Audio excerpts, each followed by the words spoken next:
오셨습니다.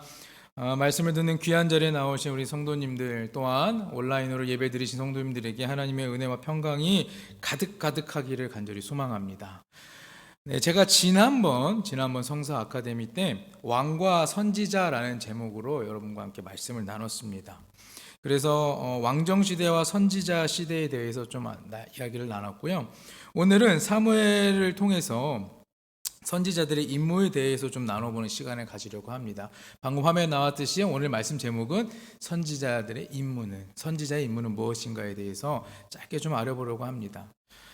구약 성경의 예언 운동은요, 이스라엘에서만 나타났던 형상은 아니었습니다. 왜냐하면 이스라엘의 예언이 정확히 언제부터 시작되었고 언제부터였는지는 알 수 없기 때문입니다. 그러나 대체적으로 보면은 사무엘의 등장으로 본격적으로 이 예언 활동이 시작되었다라고 많이들 이야기하고 있습니다. 사사 시대를 아실 것입니다. 사사 시대의 이 사사들은요, 하나님의 영에 의해서 부르심을 받았던 자들이죠. 그들은 하나님의 결정을 선포하고 또한 전쟁에 나가서 그 전쟁을 승리로 이끌었던 사람들입니다. 영적인 카리스마와 이런 세속적인 통치, 즉 영의 부으심과 또한 정치적인 행동이 합쳐져 있다고 보시면 됩니다. 그런 사사시대가 끝이 나고 이제는 왕정시대가 시작되면서 또다시 나눠져 있던 지도력은 합쳐지기 시작합니다. 사사시대에서 왕정시대로 넘어오는 과정을 보면 사실 사사의 개념은 재판관보다는 더 포괄적으로 통치자에 가까웠습니다.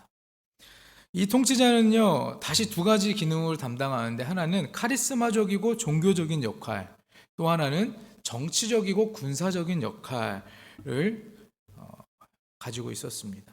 먼저 앞에 나와 있던 이 카리스마와 종교적인 역할을 했던 이 기능은요, 특수한 상황에만 일어났다고 말할 수 있습니다. 예를 들면요, 여러분 기드온 다 아시죠? 기드온 같은 사람이 그런 경우입니다. 이스라엘이 미디안의 억압을 받고 있을 때에 하나님의 영이 기드온에게 임합니다. 그래서 이때 그는 이스라엘의 구원자로서 활동하기 시작하죠. 자, 이스라엘이 결국에는 해방이라는 구원을 얻게 됩니다. 그리고 나서 이스라엘의 구원자로 활동했던 기드온은요, 다시 본래의 자기 위치로 돌아갑니다. 이렇듯 위기의 상황 가운데에서 하나님이 영에 사로잡혀서 민족을 구원했던 역할을 수행했던 사람들, 이른바 대사사라고 말하는 이런 사람들이 바로 첫 번째 말해드렸던 카리스마적이고 종교적인 역할을 감당했던 그런 사람들입니다. 그런 사람들은 온니엘, 에훗, 삼갈, 드보라, 기드온, 삼손, 입다, 이러한 사사들이 많이 있습니다. 이에 비해 두 번째였던 정치적이고 군사적인 역할을 감당했던 사람들은 종신적인 직책이었다고 해요. 앞에 거는요, 하나님의 어떠한 필요한 특수한 상황 가운데 하나님의 영이 임했을 때 그 사건이 해결되고 나니 다시 돌아갔다라고 하지 않았습니까? 그런 것처럼 두 번째는 종신적인 직책이었습니다. 그냥 죽을 때까지. 사사기 10장과 12장에 나오는 이 사사들을 보면요, 이렇다 할 영웅적인 행적이 없어요. 그냥 죽음을 맞이할 때까지 지속적으로 사사의 직을 계속 수행한다고 합니다. 이들을 이른바 소사사라고 말합니다. 자, 그런데 이 사무엘은요, 이 사사 시대의 마지막 사사였습니다. 그 이후에 생겨난 왕은 소사사의 기능을 가져갔고요, 대사사의 기능은 예언자들에게 이어졌다라고 합니다. 따라서 예언자는요, 하나님의 대언자가 되어서 왕을 견제하고 그리고 그 왕에게 하나님의 뜻을 전해주는 역할을 감당했습니다. 자, 그러면 예언자들의 역할을 보면은 두 가지의 역할을 감당했다고 말할 수가 있습니다. 첫 번째는요, 하나님 앞에서 행하는 백성들의 대변자의 역할을 했다고 합니다. 다시 말하면요, 이 예언자는요, 백성을 위해서 하나님 앞에 기도하는 중재자 혹은 중보기도자였습니다. 예언자에게 주어진 가장 중요한 임무 중에 하나는 바로 중보기도였습니다. 중보기도. 구약 성경에 최초로 예언자라 명칭을 부여받은 사람이 혹시 누군지 아십니까? 아브라함입니다. 아브라함도 다른 사람을 위해 중보기도하였던 사람입니다. 출애굽기 5장 22절에 보면 예언자의 원형으로 알려진 모세의 첫 역할 역시 중보기도였습니다. 중보기도.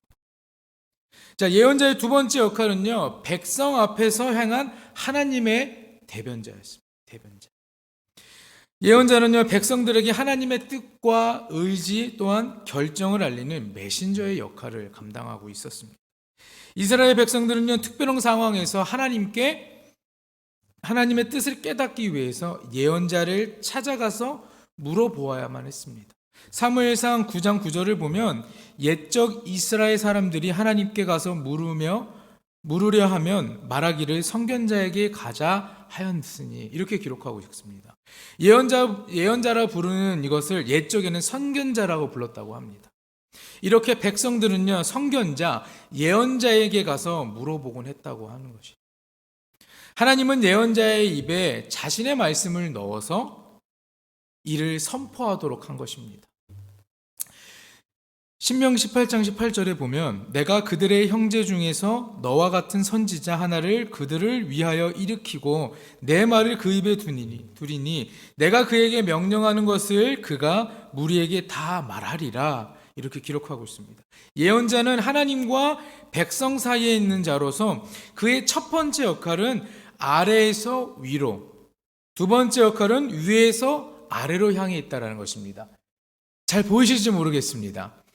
이렇게 보면은 중보기도자라고 써 있는 거는 하나님과 백성, 아래에서 위로 올라가는 거. 그 반대편은 메신저라고 하는 것은 위에서 아래로 이러한 역할을, 중간의 역할을 해줬다라는 것입니다.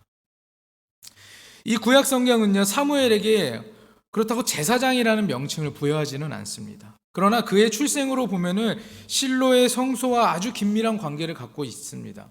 그러나 그의 삶에는 제사장의 성격은 강하게 자리 잡고 있지만 그를 제사장이라고 명칭하지는 않습니다. 그러나 그는 예언자이라고는 이렇게 얘기하고 있습니다. 단에서부터 브엘사바까지의 온 이스라엘이 사무엘은 여호와의 선지자로 세우심을 입은 줄을 알았더라. 사무엘상 3장에 기록하고 있고요. 사무엘이 사는 날 동안에 이스라엘을 다스렸으되 사무엘상 7장에도 이렇게 기록하고 있습니다. 이런 내용들이 기록되어 있듯이 그는요, 이스라엘의 사사시대의 마지막 사사였습니다. 그가 사울에게 기름을 부어서 이스라엘의 초대 왕으로 세우면서 드디어 왕정시대는 열리기 시작하죠. 위에 언급했듯이 왕의 등장과 더불어 본격적인 예언의 시대는 함께 시작합니다. 자, 여기에서는요, 예언자로서의 사무엘에게 좀 주목할 필요가 있습니다. 사무엘서에서는요, 사무엘의 중보기도 활동을 기록한 내용들이 참 많이 기록되어 있습니다. 그리고 또한 백성들에게 하나님의 말씀을 전달하는 내용도 굉장히 많이 기록되어 있어요. 따라서 사무엘은 예언자의 이 두 가지 역할을 모두 감당하고 있었다라는 것입니다. 자, 그러면 예언자의 중보기도는, 예언자는 어떠한 중보기도를 해야 되는 것인지. 첫 번째는요, 나라의 위기를 극복하기 위해 기도할 수 있어야 한다는 말입니다. 이스라엘 백성들은요, 블레셋에게 지속적인 위협에 시달리고 있었습니다. 이를 극복하기 위해서 백성들은요, 사무엘에게 계속해서 이야기합니다. 그러니까 사무엘은 그들에게 권고하고 이 백성들은 그 사무엘의 말을 따르죠. 그들은 베냐민 지파 성소인 미스바에 모였습니다. 그래서 하나님 앞에 참회의 예배를 드립니다. 그리고 하나님께 되돌아오게 되는 것입니다. 자, 이스라엘이 이렇게 하나로 뭉치게 되고 새로워지자 블레셋은요, 이스라엘을 공격하기 시작합니다. 이스라엘 백성들은 그 블레셋의 공격을 두려워하기 시작합니다. 그래서 사무엘에게 중보기도를 요청하죠. 그 요청이 7장 8절에 보면 기록되어 있는데 제가 읽어드리겠습니다. 이스라엘 자손이 사무엘에게 이르되 당신은 우리를 위하여 우리의 하나님 여호와께 쉬지 말고 부르짖어 우리를 블레셋 사람들의 손에게서 구원하게 하소서 하니. 사무엘은요, 이스라엘의 국가적인 이런 위기가 닥쳤을 때에 제단을 쌓고 하나님께 간절히 기도했습니다. 사무엘이 9절에 또 이렇게 말합니다. 사무엘이 젖 먹는 어린 양 하나를 가져다가 온전한 번제를 여호와께 드리고 이스라엘을 위하여 여호와께 부르짖음에 여호와께서 응답하였더라. 이런 상황 가운데에서, 이런 국가적 위기 상황 가운데서 사무엘은 제단을 쌓고 기도합니다. 그러니 하나님께서 그의 기도를 들어주셨다고, 응답하셨다라고 바로 기록하고 있는 겁니다. 여호와께서 이스라엘을 위하여 부르짖음에 응답하십니다. 자, 하나님은요, 예언자 사무엘의 중보기를 들으시고 블레셋의 공격을 무력화시켜요. 예언자의 중보기도는요, 국가의 위기를 극복하게 하는 하나님의 능력을 불러오는 힘이 있다라는 것입니다. 그래서 백성들은 그때는 몰랐겠죠. 그때는 잘 몰랐겠지만 하나님 우리를 구해주세요, 저들의 손에서 건져주세요라고 해서 의지할 곳이 하나님밖에 없기 때문에 하나님의 말씀을 우리에게 전하는 사무엘에게 하나님께 기도해서 우리를 구원해달라, 그렇게 기도한 것입니다. 두 번째는요, 중단이나 쉼을 죄로 여기는 것입니다. 이 중보기도는. 사무엘은요, 나이가 들었습니다. 노년이 되자 스스로 그 자리에서 물러나게 됩니다. 이때 남긴 은퇴 설교가 사무엘상 12장에 기록되어 있는데, 마지막 사사인 사무엘은요, 자신이 기름 부은 왕에게 최고의 지도자의 자리를 내어주고 본인은 사사의 직에서 물러납니다. 이는 사사의 직무와 왕의 직무로 대체되는 일종의 시대적인 좀 전환점이라고 볼 수가 있습니다. 사무엘은 그동안 자신이 잘못한 일이 있었는지를 백성들에게 소상히 묻고, 이에 대해 백성들은 그런 일이 없다라고 대답하자 사무엘은 자신이 사리사욕을 채운 적이 없다라는 것을 확증한 다음에 출애굽에서부터 사무엘 당대까지의 백성들의 책임을 추궁하기 시작합니다. 사무엘은요, 이 백성의 죄가 크다고 하는 사실을 보여주기 위해서 하나님께 기도하여 여름에는 좀 보기 힘든 뇌우의 현상을 일으킵니다. 이러한 현상을 일으킨 것은 사무엘의 정권을 보여주면서 백성들의 악을 분명하게 드러내는 것입니다. 백성들은요, 그러한 현상을 보고 두려워합니다. 그래서 다시 한번 사무엘에게 중보기도를 부탁하죠. 어떻게 요청하냐면요, 12장 19절에 당신의 종들을 위하여 당신의 하나님 여호와께 기도하여 우리가 죽지 않게 하소서, 이렇게 중보의 기도를 요청합니다. 이러한 간청은 사무엘이 자신들을 위해서 중보기도하는 예언자 역할만큼은 계속해서 맡아달라는 의미가 되는 것입니다. 사무엘은 이러한 간청을 거절하지 않고 수락하며 다음과 같이 약속합니다. 오늘 본문의 말씀인데, 나는 너희를 위하여 기도하기를 쉬는 죄를 여호와 앞에 결탄코 범하지 아니하고 선하고 의로운 길을 너희에게 가르칠 것인지. 드디어 사사직이 소멸되고 그 기능이 왕과 예언자로 넘어가는 것입니다. 이제 이 사건 이후부터. 자, 사무엘은요, 자신이 세운 왕에게 모든 왕권을 계승합니다. 백성들의 간청에 의해 자신은 예언자직은 계속해서 떠맡게 됩니다. 중보기도자의 역할을 계속해 나가는 것이에요. 그는 자신이 이 백성들을 위해서 중보하는 그 시간, 중보기도를 게을리하거나 중단하면 하나님께 죄를 범하는 것이라고 아주 공개적으로 다짐하고 있습니다. 지도자가 그 공동체의 구성원을 위해 기도하기를 쉬거나 중단하는 것은 하나님께 죄를 범하는 것이라는 말입니다. 우리 담임 목사님께서도 우리 여러분들을 위해서 언제나 늘 기도하고 계시지 않습니까? 그런 것처럼 한 공동체의 리더, 목회자뿐만 아니라 어느 공동체의 리더든지 나의 공동체에 속해 있는 사람들이 악한 길로 가기보다는 선한 길로 가고 더 좋은 것을 얻고 윤택한 삶을 살 수 있게끔 하는 것, 그런 마음을 늘 소망하지 않습니까? 그렇듯 사무엘은 그랬습니다. 최고의 자리에서 내려와서 다 사울에게 넘겨주었지만 그래도 이 사랑하는 백성들을 위해서 하나님께 이들을 위해 기도하는 시간, 중보하는 것을 게을리하지 않겠다라고 아주 무섭게 다짐하고 있는 것입니다. 사무엘상 15장을 보면 사울 왕이 하나님께 버림받은 사건을 기록하고 있습니다. 15장은요, 예언자들이 전한 하나님의 뜻을 따르지 않은 왕의 모습을 보여주는데, 여호와 하나님은요, 아말렉을 진멸하라고 명령하셨습니다. 지금 가서 아말렉을 쳐서 그들의 모든 소유를 남기지 말고 진멸하되 남녀와 소아와 젖먹는 아이와 우양과 낙타와 나귀를 죽이라 하였느니, 3절에 기록하고 있어요. 15장 3절에. 자, 이러한 진멸의 개념은요, 이른바 좀 거룩한 전쟁과 관련이 있습니다. 이는 전쟁으로 획득한 일체의 전리품을 일절 사람들이 쓰지 못하고 마음대로 처분하지도 못하게 하는 최고 사령관, 하나님께 모든 것이 속해 있다는 사실을 뜻하고 있습니다. 이 모든 전리품을 우리가 취하는 것, 인간이 취하는 것이 아니라 모두 불태워 제거함으로 그 뜻을 실행시키고 있는데, 이 모든 전리품을 태우라라고 했지만 사울은 어떻습니까? 그 하나님의 명령을 어기죠. 좋은 것은 남기고 가치 있는 것은 남기고 가치 없고 낮은 것은 진멸하게 됩니다. 사울은요, 이 하나님의 명령을 100% 따른 것이 아니라 절반만 따랐죠. 좋아 보이는 것, 그리고 가치 있는 것만 자신이 취하고 그 나머지 것들은 다 하나님 말씀대로 멸하는 반쪽짜리의 믿음이었습니다. 하나님은요, 사울을 거부하겠다라고 사무엘에게 그 마음을 드러내시거든요. 15장 11절에 내가 사울을 왕으로 세운 것을 후회하노니 그가 돌이켜 나를 따르지 아니하며 내 명령을 행하지 아니하였음이니라. 이후 사무엘은요, 사울에게 추궁합니다.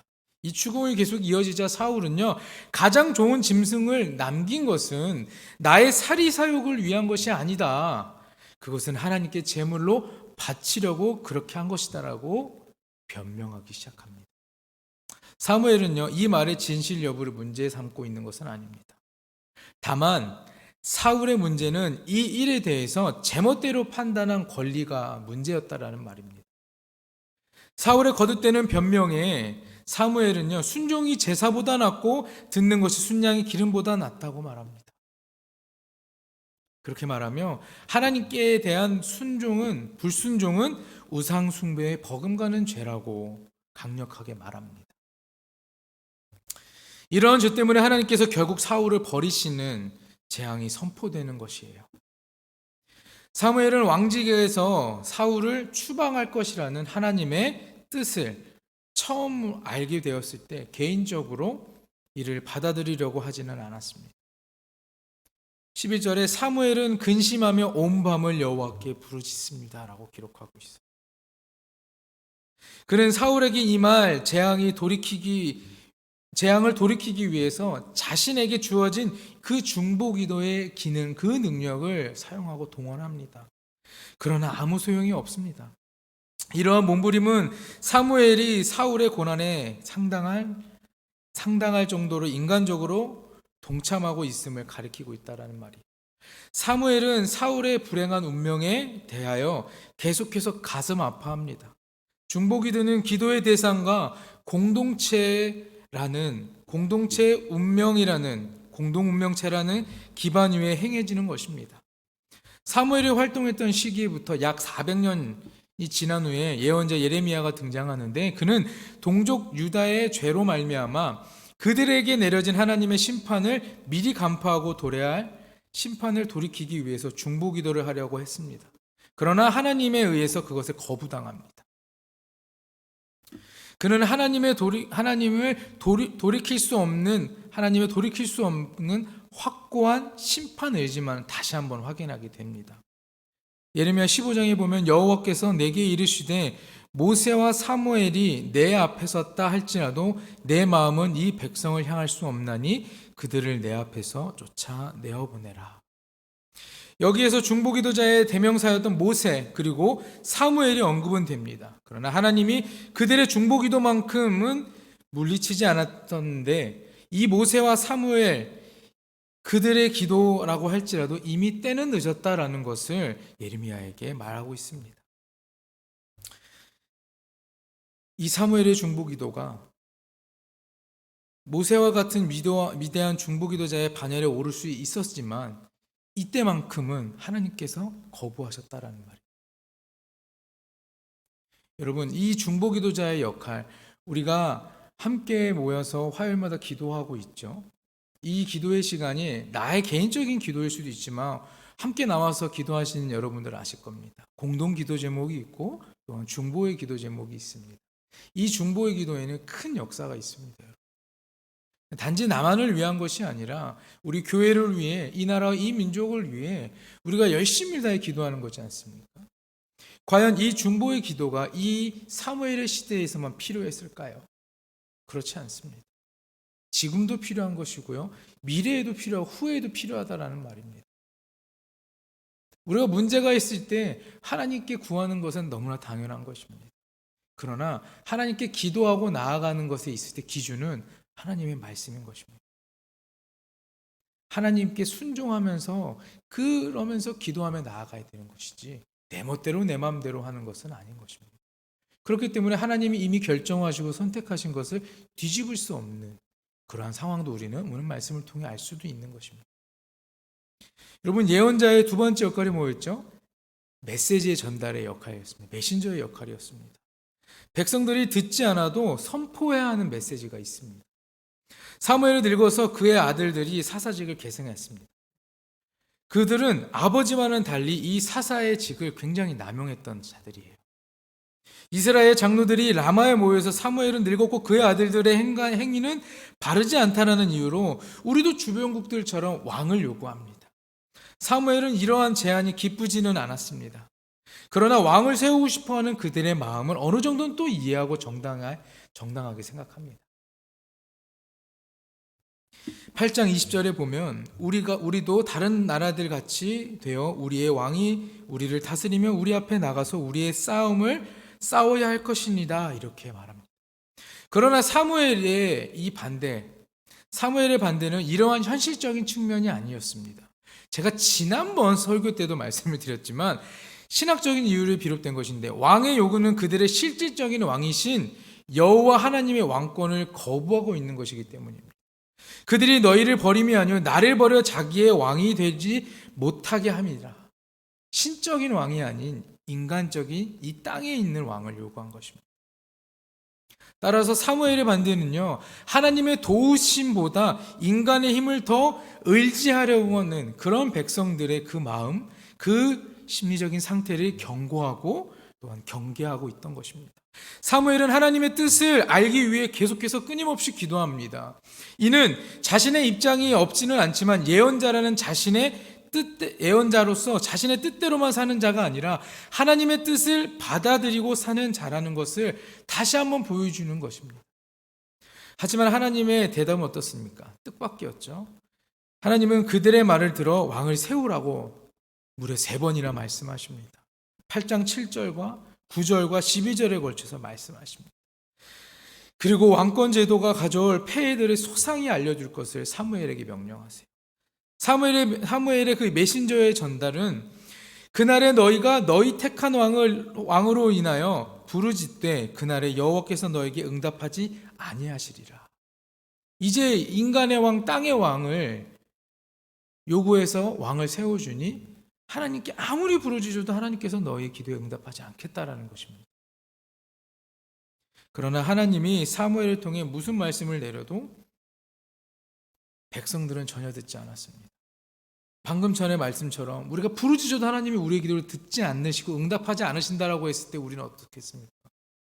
내 기도가 응답이 없겠다? 그럼 나는 어떡하지라는 그런 두려움이 앞서야 될 텐데 백성들은 전혀 그런 사무엘의 말에 귀담아 듣지 않았습니다. 백성들의 요구를 들어주시는 하나님과 하나님의 말씀을 거절하는 백성, 이건 있을 수 없는 일이에요. 그러나 이스라엘 백성들은 어떻습니까? 늘상 불평불만하고 주어진 상황 가운데에서도 만족하지 못하고 계속해서 끊임없이 하나님께 요구하고 하나님의 말씀을 거절하는 그런 악한 행동을 계속해서 보이지 않습니다. 메시지 전달자로서 예언자의 사명은요, 청중이 들을 수 있는 말만 전하는 것이 아니라 그들이 듣지 않아도 계속해서 선포해야 한다는 말입니다. 청종의 여부와 이에 대한 책임은요, 선포자의 몫이 아닙니다. 메시지를 전달할 때 청중의 반응보다는요, 자신에게 주어진 메시지를 올바르게 전달하는 것이 더 중요한 것입니다. 두 번째는요, 백성이 듣고 싶은 말이 아니라 들어야 할 말을 선포해야 합니다. 사무엘상 10장은 사무엘이 왕으로 인정받은 사건을 그려주고 있습니다. 그 앞장인 9장에서 하나님은 아주 우연하게 보이는 놀라운 방식을 통해서 사무엘과 사울을 만나게 합니다. 사울은 아버지 기스의 암나귀를 찾으러 갔다가 찾지 못하고 그의 갈 길을 묻기 위해 하나님의 사람 사무엘을 찾아갔게 됩니다. 사무엘은 사울을 만나기 하루 전에 그에게 기름 부어 이스라엘의 지도자로 삼으라는 하나님의 명령을 받습니다. 사울은 잃어버린 암나귀를 구하는 것보다 훨씬 더 중요한 일을 앞으로 맡게 됩니다. 사무엘은 사울에게 은밀하게 하나님의 말씀을 전합니다. 그리고 그에게 기름 붓고 이스라엘의 지도자로 삼죠. 10장 1절에 이에 사무엘이 그 기름병을 가져다가 사울의 머리에 붓고 입맞춤에 이르되 여호와께서 내게 기름을 부으사 그의 기업의 지도자로 삼지 아니하였네. 왕의 임명은 사울과 사무엘과 이 두 사람만이 아주 비밀스럽게 치러졌던 일이었습니다. 다른 사람들에게는 감춰져 있던 일입니다. 사울은 여호와 앞에서 왕이었지만 사울과 사무엘 두 사람의 비밀스럽게 치러졌던 일이었기 때문에 아직 백성들 앞에서는 왕은 아니었습니다. 이제 하나님에 의한 임명이 백성이 보는 앞에서 행해져야 하는 것입니다. 이것을 사무엘상 10장에 기록하고 있는데 백성들을 미스바로 불러 여호와 앞에 모으고 이스라엘의 모든 지파들을 왕 선출에 참여시킵니다. 그리고 이들 중에 왕을 뽑는 것입니다. 옛날에 성경에도 제비 뽑기라는 걸 하지 않았습니까? 제비를 뽑았습니다. 근데 단순히 우연적으로 결정되는 것이 아니었습니다. 그 제비 뽑기 그 안에는요, 하나님의 뜻이 표현되어 있었습니다. 그 안에 하나님의 뜻이 표현되어 있었고, 이런 방식으로 사울이 왕이 뽑히게 되는 것입니다. 사무엘은 10장 24절에 너희는 여호와께서 택하신 자를 보느냐 모든 백성 중에 짝하리가 없느니라 하며 백성들에게 사울의 왕이 된 것을 공표합니다. 모든 백성들은요 왕의 만세를 외치고 사울 왕의 됨을 지지하며 환호하게 합니다. 이러한 과정에서 조금 특이한 점이 있는데 이는 왕 선출을 하기 직전에 사무엘이 취했던 행동입니다. 그는 백성들의 왕권 설립 요구에서 애굽에서부터 지금까지 그들을 구원하신 하나님을 저버리는 것은 배신행위라는 것을 분명히 선포합니다. 이미 사울이라는 인물이 하나님에서 은밀하게 왕으로 기름 부음 받았습니다. 이제는 백성들의 딱 공인 절차만 남았는데 이러한 시점 가운데에서 사무엘의 이러한 선포와 이런 말은요 대세를 거스르고 마치 찬물을 끼얹는 말이었습니다. 사무엘의 입장은 분명합니다. 백성들의 요구로 이방 국가와 같이 왕을 세우지만 이는 하나님의 뜻이 아니었기 때문입니다. 사무엘은 인기를 얻기 위한 발언을 하지 않았습니다. 그것들에 현혹되지 않았습니다. 인간의 말을 하나님의 말씀처럼 말하는 그런 거짓 예언자가 아니었습니다. 메시지의 전달자는요, 참 예언자는 청중들이 듣기 원하는 인간의 말이 아니라 그들이 들어야 할 하나님의 말씀을 선포하는 자였습니다. 그렇기 때문에 사무엘은 하나님이 이미 선택한 사울, 이미 왕으로 선택하였지만 그것에 찬물을 끼얹는 그러한 이야기를 한 것입니다.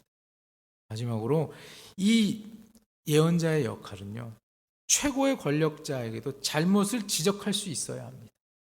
사무엘상 13장은요 이스라엘과 블레셋의 전쟁을 다루고 있습니다. 사무엘의 장성한 아들 요나단이 블레셋에 맞서 전투를 개시합니다. 사울도 병력을 모으고 블레셋도 힘을 모았습니다. 당시 블레셋의 군사력은 굉장히 막강합니다. 블레셋의 군대는 나름대로 전문 분야를 갖고 있었습니다. 매우 숙련된 그러한 군인들이었습니다.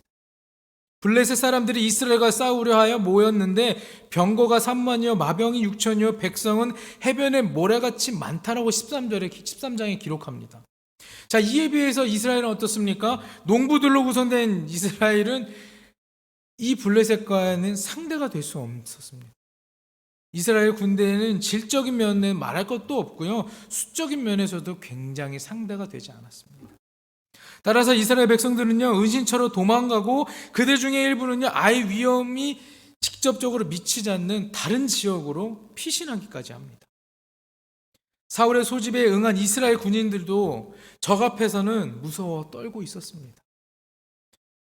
전쟁을 앞둔 이스라엘 군대의 사기는 말이 아니었죠. 사울은 신속하게 대처해야만 했습니다. 그러나 그는 7일 동안 사무엘을 기다렸습니다. 사무엘상 10장 8절에 사무엘은 사울에게 자신을 만날 때까지 한 주간을 기다리라고 합니다.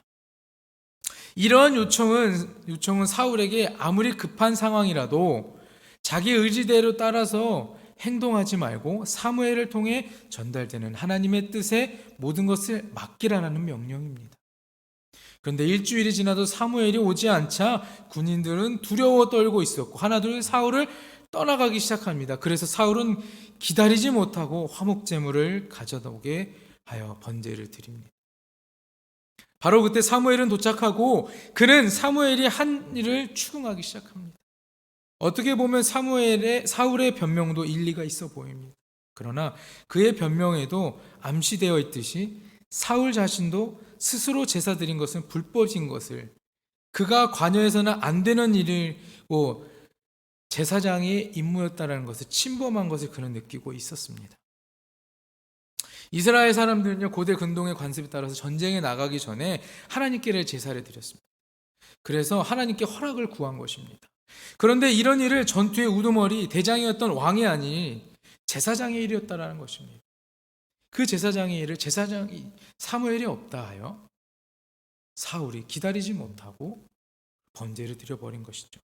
사울의 잘못은 바로 여기 있는 것입니다. 그는 제사장도 아니면서 제사장의 고유의 권한을 침범합니다. 그러나 더 큰 일은요, 사무엘이 제사를 드릴 때까지 기다리라는 하나님의 명령을 어긴 것입니다. 하나님의 명령을 어긴 것입니다. 사무엘은 이 점을 책망합니다. 이 점을. 여호와의 명령을 따르지 않은 사람은요, 여러분, 저주받게 됩니다. 하나님께서는 그를 사용하지 않고 더 이상 품지 않으시고 버리십니다. 그래서 사무엘은 사울의 왕권이 길지 못할 것을 심판하고 예언하죠. 메시지 전달자인 예언자는 인간의 권력에 눈치를 보는 것이 아니고 하나님의 권능을 더욱더 두려워하는 사람입니다. 이스라엘 예언자에게 주어진 역할은요, 중보기도자의 역할이었습니다. 그리고 또한 메시지의 전달자였습니다. 흔히 예언자를 심판을 선포하는 메신저라고만 알고 있는데 이 예언자의 1차적인 임무는 백성을 위해서 중보하는 것이었습니다. 예언자들은 자기 백성들을 위해 먼저 기도하는 자이기 때문에 하나님의 말씀으로 그들을 책망할 수 있는 자격과 권한이 주어졌던 것입니다. 본격적인 예언 활동의 시작이라고 말할 수 있는 예언자 사무엘이 보여준 이 중보 기도의 사역과 메시지 전달의 사역은 이 시대뿐만 아니라 오늘을 살아가는 저와 여러분에게도 매우 필요하다라는 것입니다. 진정한 중보 기도의 필요성과 찬 메시지의 중요성을 우리는 깨달아야 합니다. 그저 내가 하고 싶다고 해서 막 소리쳐 기도하는 것이 아니고 내 마음대로 기도하는 것이 아니고 하나님께서 말씀하시는 그 음성에 귀를 기울이며 말씀에 순종하며 나아가야 한다는 것입니다. 사무엘은 사울에게 기다리라 하였지만 그는 기다리지 못하였습니다. 하나님께서 기름 부었고 선택했던 사울이었지만 하나님의 명령을 어기니 하나님께서 그를 버리지 않습니다. 우리가 살아가는 삶은 물론 이 사울의 시대처럼 전쟁이, 물론 지금 다른 곳에서는 전쟁이 일어나고도 있지만 정말 우리가 직접적으로 이렇게 전쟁을 일어나고 있지는 않지만 우리 살아가는 삶에 빼놓을 수 없는 영적인 전쟁이 있지 않습니까? 그 전쟁을 내 마음대로 내 멋대로 해석하고 나아가는 것이 아니라 하나님의 말씀대로 순종하면서 하나님께 먼저 구하고 기도하며 나아가시는 여러분 되기를 간절히 원합니다. 그래서 정말 중보기도자, 참된 메시지의 역할을 여러분들이 잘 감당하면 좋을 것 같습니다. 여러분들이 사무엘은 아니지만 이 불꽃교회의 중보기도자, 이 불꽃교회의 하나님의 말씀을 전하는 메시지의 전달자가 되는 것을 저는 간절히 소망합니다. 화요일날 이렇게 우리가 기도 모임을 하지 않습니까? 나와보신 분은 아실 거예요. 엄청납니다. 뜨겁습니다. 정말 성령이 임재하는 것 같은 그런 시간 가운데 여러분들 함께 동참하시면 너무나 좋을 것 같아요. 그래서 정말 내가 불꽃교회에 다른 사람이 누가 뭐라 할지라도 나는 하나님의 말씀만 붙잡고 나아가는 중보의 기도자, 하나님의 말씀을 그 메시지를 전하는 귀한 메신저가 되는 여러분 모두가 되기를 간절히 소망하고 축복합니다. 늘 순종하시고요. 기다릴 줄 아는 여러분 되기를 간절히 소망합니다. 기도하겠습니다.